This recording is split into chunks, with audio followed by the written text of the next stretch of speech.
Okay, so here it is. This is the big moment in evolution. This is evolution by natural selection. So we're going to talk about this for the next few minutes. We'll talk a little bit about Darwin's observations, and then we'll talk about how he used those observations to kind of figure out the true mechanism for natural selection. Once again, very important to note, Darwin did not invent this. Darwin is somebody who simply discovered the mechanism for natural selection. So you can see he did not publish his findings until he was 50 years old. So let's think about that. At age 22, he sailed around the world, all the way around the world, and also went to the Galapagos Islands. He took copious notes, and he was able to essentially discover the mechanism of evolution and then published his findings on the origin of species in 1859. It is a book that we are still talking about today in the year 2020. Let's contrast that to your biology teacher, who is currently hunkered down in his basement. I wrote a book on trees once. Not many people really read that. I teach at the high school that I went to. I actually teach biology in the classroom that I was taught biology in. I guess I came up with that word of the day. Some kids like that. Music game. Some of you guys like that. Anyway, where was I? Oh, Darwin. That's right. Yeah, so Darwin. Let's talk a little bit about his observations before Mr. Dell stares into the abyss. So here they are. Ready? And many of these things I think will ring true to you. First of all, individuals in a population will vary. We talked about this when we talked about our DNA unit, right? That unless you're an identical twin, your DNA is different from everybody else's DNA on Earth. And in fact, that DNA is essentially the message that makes us all look, behave, and function differently from one another, in addition to our environment as well, of course. From Thomas Malthus, Darwin was able to surmise that, generally speaking, populations will always produce more individuals than there is food or shelter. So this is going to lead to competition. So organisms are going to battle it out then for food and for shelter. And I know that sometimes when you look out your window and you see the little squirrel out there running up and down the tree and it looks adorable, remember that many animals out there are in an epic struggle for life and death, and being able to compete for those resources is very important for their survival and their reproduction. Okay, so here it is, evolution by natural selection. Darwin's theory predicts this, that there are variations in a population. And most times those variations don't mean much of anything. So let's think of Mr. Del Prado, right? Mr. Del Prado is colorblind. That is a variation. I don't think it means much in terms of my survival. I'm losing my hair faster day by day. That is another variation. Again, not affecting my survival. But every now and then, and you have to reconcile yourself with millions of years, there comes along a variation that might actually help an organism better survive and reproduce. That is, it might help it get more food. You can think of the giraffe and its long neck. You can think about that giraffe then getting more food and then being healthier and more able to find a mate, whereas the giraffe with the short neck simply was not able to get the food. Just to be clear, because this is what many people believe when they think about evolution, is that there was a giraffe that stretched its neck to get those leaves on the top of the tree. That is not true. What happens is over time there are mutations in our DNA that cause variations in a population. We are all the result of many of these mutations, and we can see these mutations in the DNA strand even today. Most of these mutations mean absolutely nothing. But every now and then there is a mutation that does help an organism better survive and reproduce. The organism that does not have that mutation, the organism that does not have that trait, simply doesn't live. And if it doesn't live, it therefore can't pass its genes on to the next generation.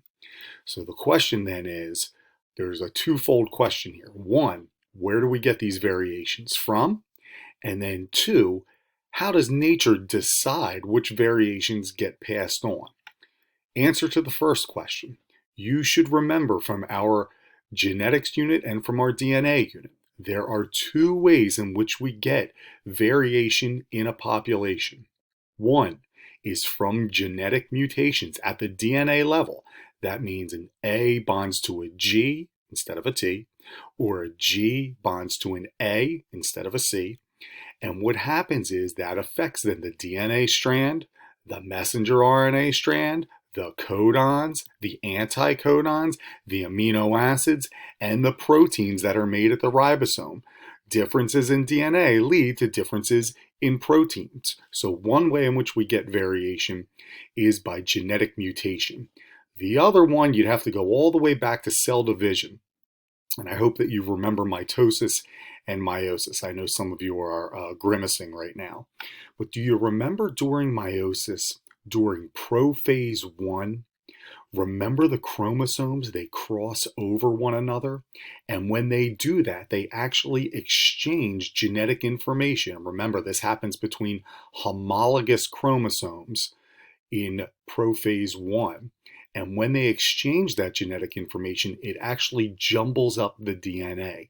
And this is why you are not exactly 50% mom and 50% dad. You have DNA that is unique just to you. That's the two ways in which we get variation in a population.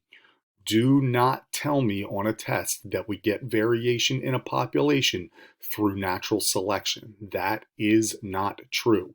We get it through mutations, and we get it through crossing over in prophase 1 in meiosis. So, how does, look at that lion and that wildebeest. I think that wildebeest is going to escape. No, it doesn't look like it's going to escape.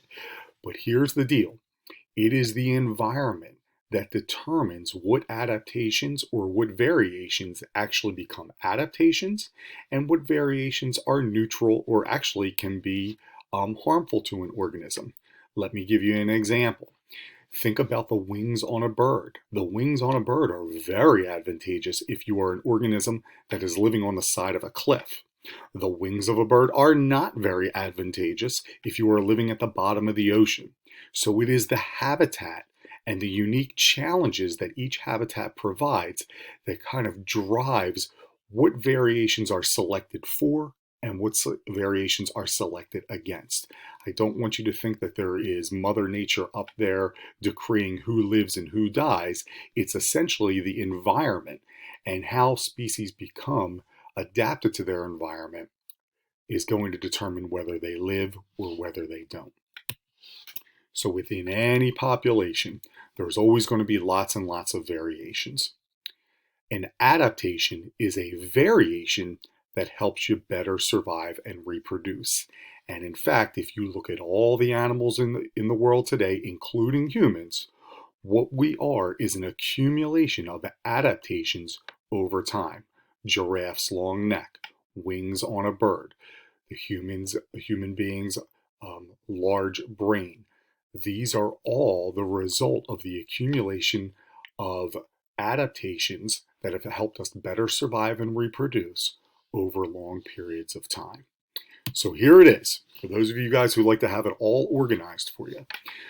Darwin's theory of evolution by natural selection. 4 major steps, and I think if you know this, you'll be able to understand how natural selection works and the drivers for it. The drivers meaning the things that actually make it go.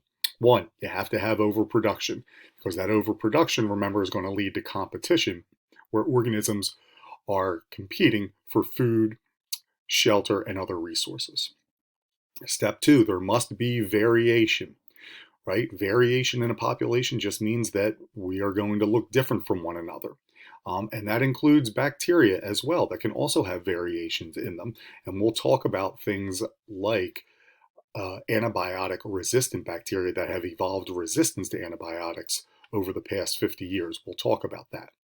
Step 3, the environment is going to essentially select the traits that allow an organism to better survive and reproduce, and select against traits that don't allow them to survive and reproduce.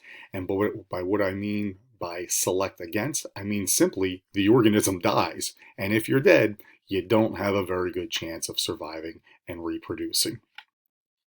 And step 4, the accumulation of these adaptations over time show us how animals become uniquely adapted to their environment. So I'm hoping when we describe Darwin's theory of natural selection, I think the big things that you should know are, one, that you have to have an overproduction, that is more organisms than there is food or shelter or other resources. You need to have variation in a population. You need to have differences in a population. You're going to have selection then, that is, some traits will be selected for, which means, hey, congratulations, you get to survive and reproduce. Other traits are selected against, which means, I'm sorry, you didn't make it, you don't get to survive and reproduce. And then you have the accumulation of these adaptations in a population over time. I'll leave you with this one because this is the number one error that students make on an evolution test, which is, how does variation arise in a population? Students will always say natural selection makes variation. No, it does not. It simply acts on that variation. The way that we get variations in any population, genetic mutations, which we've talked about, and crossing over in meiosis in those sex cells and in those homologous chromosomes. That's how we get variation within a population. At this point, we've gone through Darwin's Voyage. I hope that I've given you a clear explanation of how natural selection works. We put down some key vocabulary terms that I thought would be kind of important for you to know.